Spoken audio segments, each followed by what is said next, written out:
Did you guys get a recording notice? Yeah? Okay. I didn't get one, so I hope it's being recorded. Hi, everybody. Jay Baba. It's good to see you all. Sorry I haven't been able to do more of these. I've just been so busy recently. So if you got my email, then you already know this, but I'm going to repeat it. So I was trying to figure out what the heck I wanted to talk about. And typically when I pick topics, I pick ones that are coming up in my life because that's what I feel qualified to talk about. But I really didn't have one. And just a really big part of my relationship with Baba right now is just trying to keep him present as much as I can and doing it through ritual. And so I thought about having us come on here and talk about how we remember Baba, but that's kind of stealing from Jeff's how do you remember Baba in daily life? And I had to be original. So I thought, let's try something new. So every morning I've just been meditating, kind of meditating, just getting quiet, thinking about Baba, and then whatever I see or comes up, I write down in journal form, but more as a conversation with Baba rather than just me basically talking to myself. So I'll be like, oh, Baba, I saw this. Like, did you send this my way? What does this mean? This is what I think it means. So, something I do a lot with my clients, I do a lot of like trauma healing, inner child work, and it works. So I thought it would be really cool to do I guess you could call it a guided meditation, but I have a Baba spin on it for you guys. And then we can either journal about it or we can share it about what comes up because it's pretty cathartic. And it actually, in the practice of doing this, of like sitting down in the morning, meditating with Baba, and then writing out, I feel that I'm trusting my intuition a lot more. Because when I'm having conversations about it, I'm like, wow, Baba, that's actually really logical. Maybe I should try that. Or I'm getting these, great insights. And so thought maybe I could share that with you guys. But if you don't want to participate, then don't. So before we get started, does anybody have any questions or anything they want to say? No? Good to see you. I Good to just see you. got on. Could you repeat what you just said? Yeah, we're just going to go through a meditation basically. We're going to do an inner child meditation, but I'm going to put a Baba spin on it for you guys. So just be open-minded. And then afterwards, I might give you guys, I'm going to feel into it, but either I'm going to have you write about it or I'm just going to open the floor and you guys can share about what Baba showed you and what came up. I think it can be really sweet and vulnerable, which we love. All right. So is everybody in a position where they're comfortable and they can close their eyes and they feel safe? Yeah. Okay. All right. So let's just get quiet and close our eyes and tune in. This is going to go on for a few minutes. So just make sure that you're in a good spot and just start to tune into your breath. So take nice long inhales through your nose, fill all the way up. And then exhale, we're going to do 3 big sighs. So make it loud and audible. 2 more just like that, all the way in through the nose. And then big sigh out the mouth. And then do your last one like that. Inhaling in through the nose, filling up, holding at the top. And then exhaling, just sighing it all out. Good. So then come to a little bit more of a neutral breath in through your nose and out through your nose. And I want you to start by just picturing your favorite picture of Baba. Could be any age. And just look at it. Notice what comes up in your body. Do you feel happy inside? Do you feel comforted? Is it scary? Leave room for anything that you're feeling. And then I just want you to imagine Mara is there. She doesn't have to be right next to Baba, but just imagine that she's somewhere in your consciousness. She's kind of watching this exchange between you and Baba happen, just observing it. She can be as a part of it as you feel comfortable with, or on the side just watching. And just feel that, feel both of them because they're here. And then I want you to imagine that you're showing Baba photos of you as a little kid. And imagine looking at these photos with fresh eyes all of a sudden. And try to put yourself in the position of loving your child self as much as Baba is loving you in these photos right now.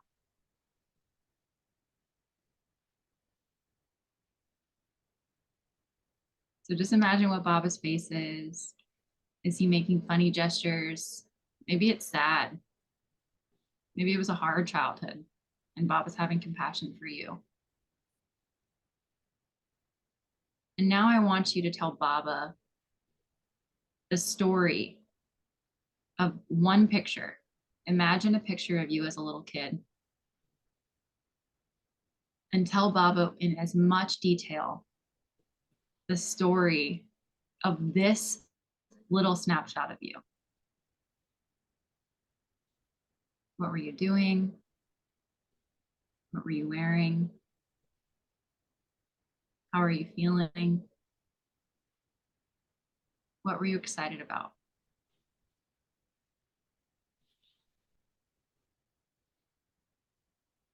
And even go beyond that. When you look at this picture, what was your child self feeling beyond the happiness of being a kid? Maybe that's all there was, or there was loneliness or confusion.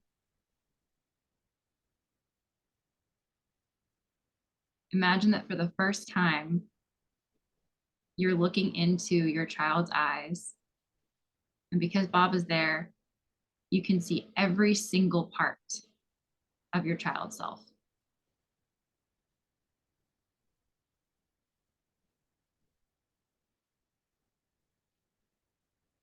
I'm just going to give you a few minutes to breathe with that, to sit with that.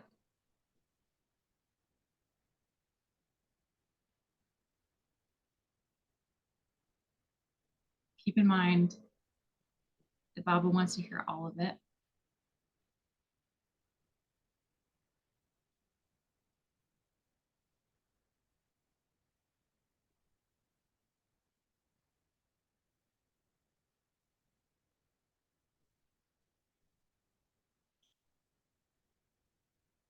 Maybe this takes a little longer for you and you want to keep going with this, but I want you to listen right now to what Baba is saying to that little version of you. Don't judge it. Whatever the first thing that comes up, just trust that it's what Baba's saying.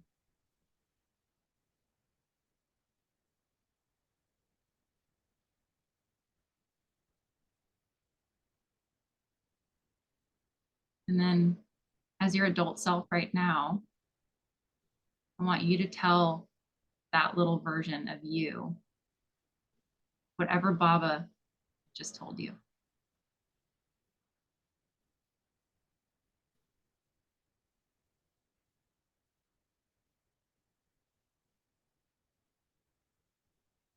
And imagine being that little kid and hearing whatever it was that Baba just told you, all that love. And what an impact that would have made on you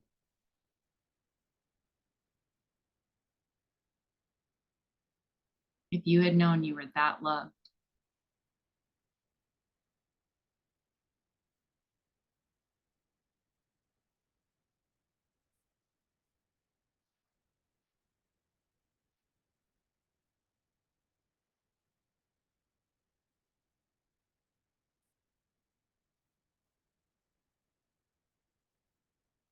Now I want you to get eye level. Imagine that your little child self is standing in front of you, in front of the older version of you. And I want you to get down on eye level. Whatever feels right. Maybe you give them a hug, look in their eyes. Maybe they want some space. And I want you to tell them how much you love them and how much they can trust you.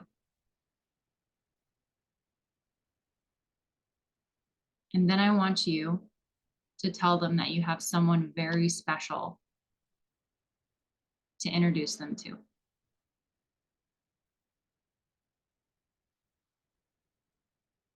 And notice what comes up. If there's fear in your child self, anxiety, excitement. And now, slowly, just because children are shy, I want you to introduce your child self to the beloved that you have now. And watch your child self meet Baba for the first time.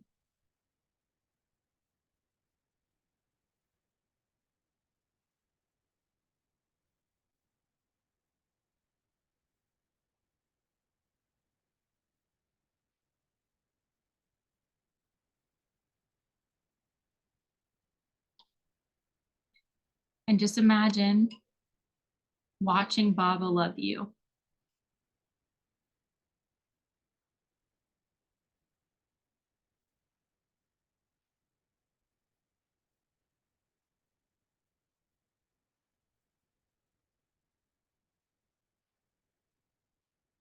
And holding you and accepting you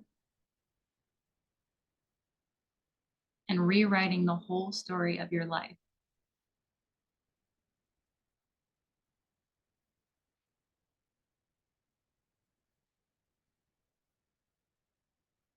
And I want you to imagine what this little child's life would have felt like if they knew they were this loved.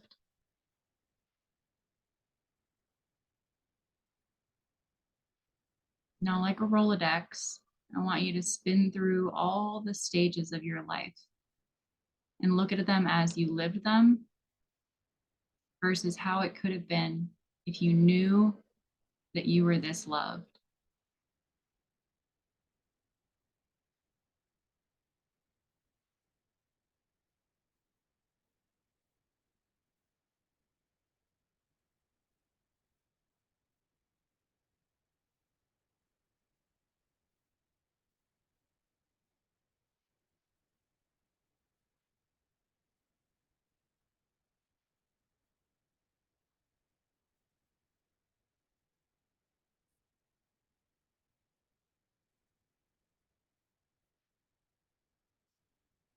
Now, I want you to hone in on a moment. It could have been teenhood, childhood, midlife, currently, where you felt so alone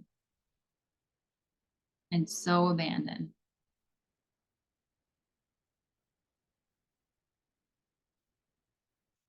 And just feel that moment. It's still there. Feel it in your heart.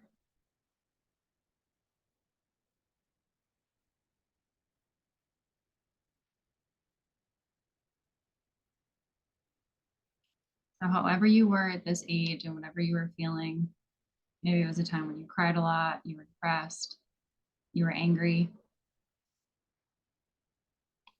Envision yourself at that age. And then imagine your little child self, now knowing how loved they are, tugging on this version of you, tugging on their shirt, on their pant leg, on their skirt, and trying to get your attention. And now I want you to let your little child self introduce this version of you to Baba.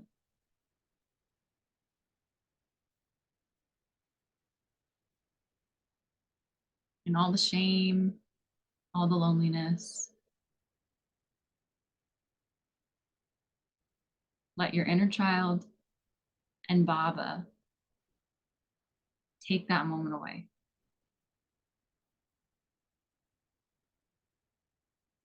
And let your inner child watch how much Baba is loving you.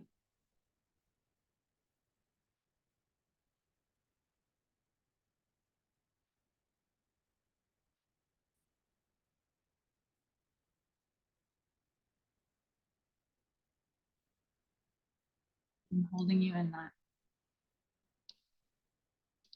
connected to him.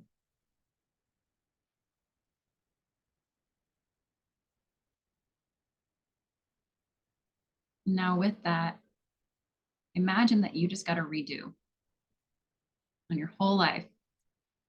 That the story that, your parents didn't love you, you weren't enough, you could have been better. It was all just eradicated because at that age, that young age, you felt that love from Baba.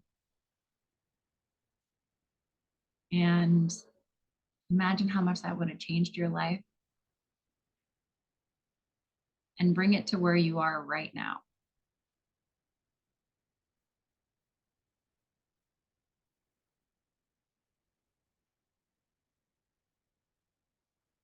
Does it change how you see yourself, how you see other people, how much you accept yourself? Does it give you more gratitude for Baba and understanding that he's been here the whole time loving you?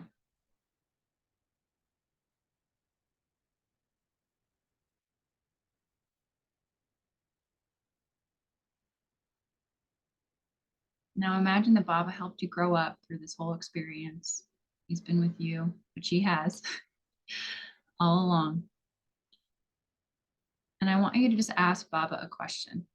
It could be a question that as simple as, what should I have for breakfast tomorrow? Or Baba, why am I suffering in this way? And just imagine that you're asking a friend that you've known since you were a little kid and that embraced you and that you watched love that little version of you. Ask him as a friend and just listen. What comes up?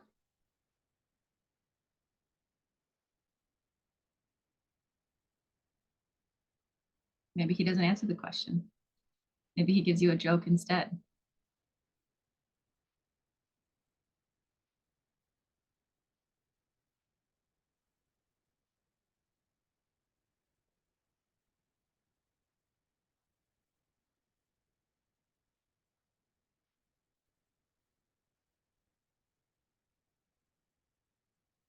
So hold that and trust it and believe it. And then I want you to go back in time to this little child one more time.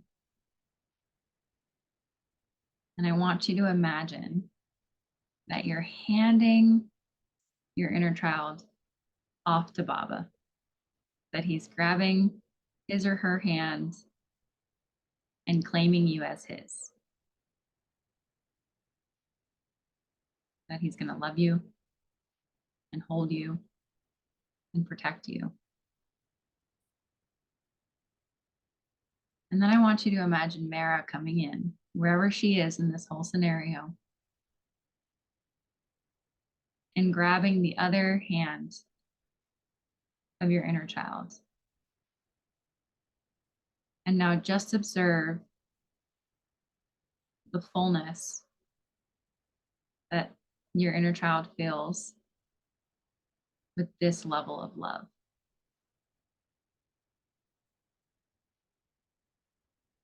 Is there any worry that he or she won't be taken care of or supported or given enough love?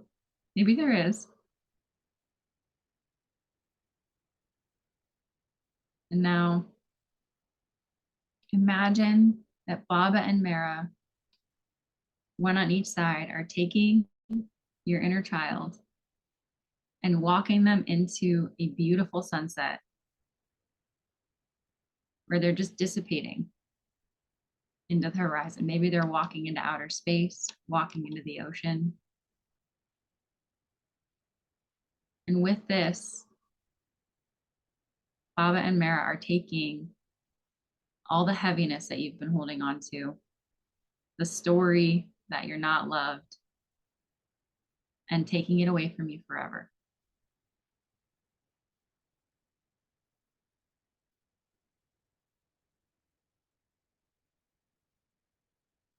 And now I want you to imagine turning inward and looking into your heart space. And in your heart space, to your confusion, imagine that you're seeing this exact scene of Baba and Mara holding your inner child's hands inside of you at all times. And that you constantly have this love to tap into and to feel. And that this is the only moment that has ever existed.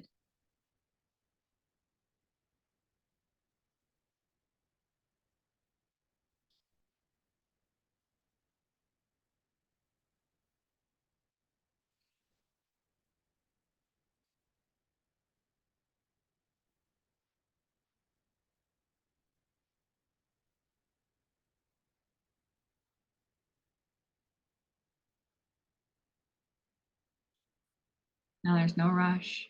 And if you need more time, take it. But start to just bring awareness back to your breath. Keep that vibration, keep the feeling because it's real. But when you're ready, you can slowly open your eyes, maybe wiggle around a little bit. And we'll come back all together.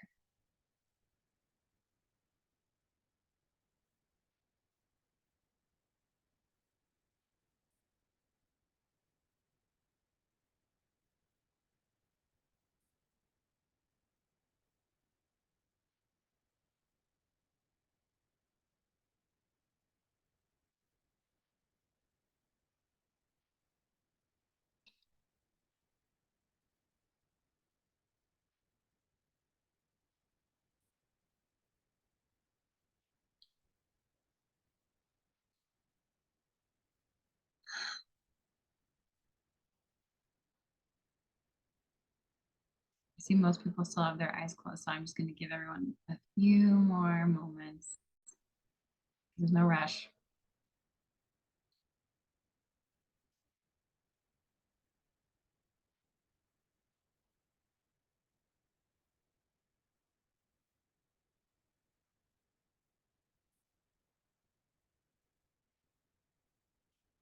Now, does anyone feel like sharing any of their experience at all?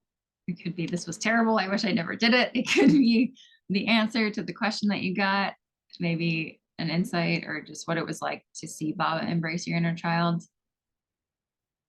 or see Baba embrace you. Because I think for so many of you guys, you weren't born knowing about Baba.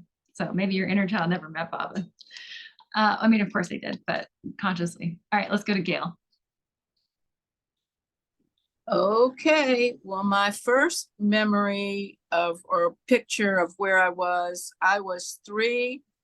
My brother Bradley was 2, and we were at the breakfast table, and boiled eggs, which are still my favorite, were for breakfast. And it was unusual because my father was there, because my father traveled a lot, domestically and internationally, and at that time mostly domestically. So my brother is a wild man.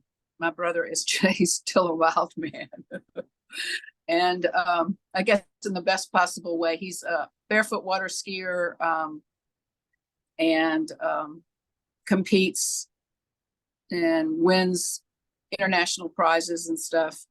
Very athletic. And he picked up an egg and swallowed it whole. And my dad took his left hand and hit him in the eye. And my dad had his it was his right hand, I guess, and he had his college ring on it and gave him a black eye. And my brother swallowed it down, took another one, and my dad hit him again. and I was not surprised. I didn't, I had been trained. I don't know what had happened before that, but that's the first, time I remember it. I knew better than to make a fuss. I didn't say a word. And that was that. So then I switched to the time when I was feeling alone and abandoned. It was the summer after my junior year, between my junior and senior year in college. And I went to school 60 miles away from Durham, Greensboro, North Carolina.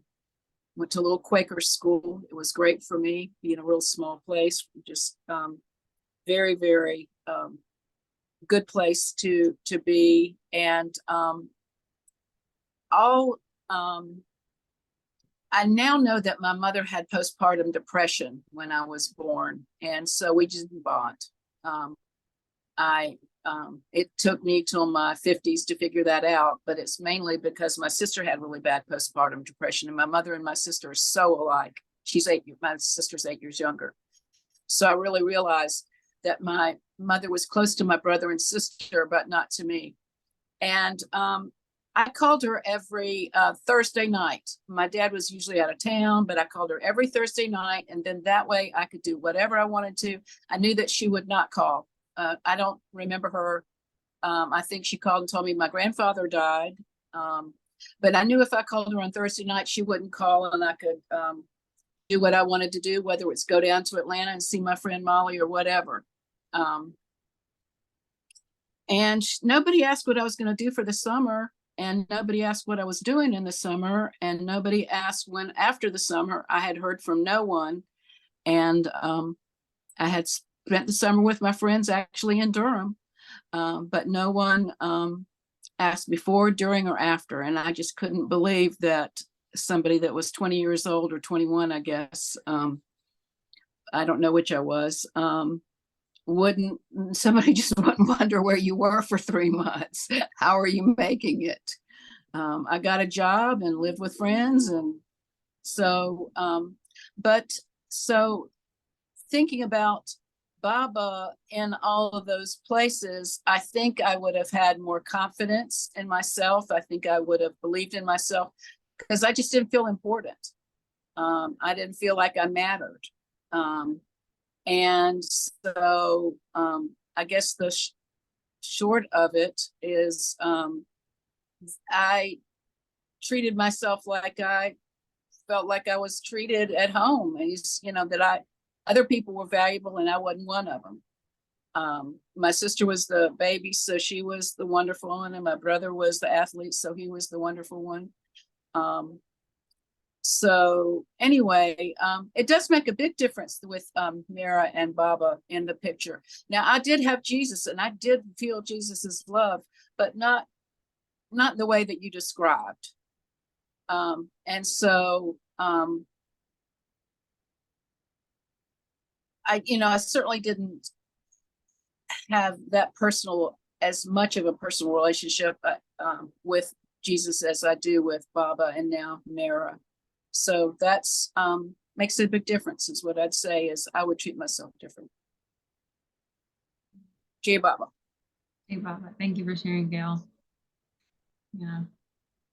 I mean, thank you for your vulnerability, number one.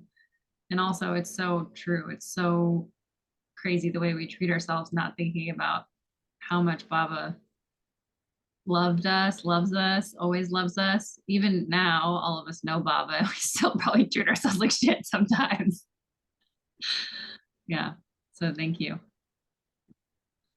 Does anybody else want to share? I know it's a little scary to share this one, but did anybody else? Especially since it's been recorded. Marion, go ahead. Thank you very much for this journey. Excuse me.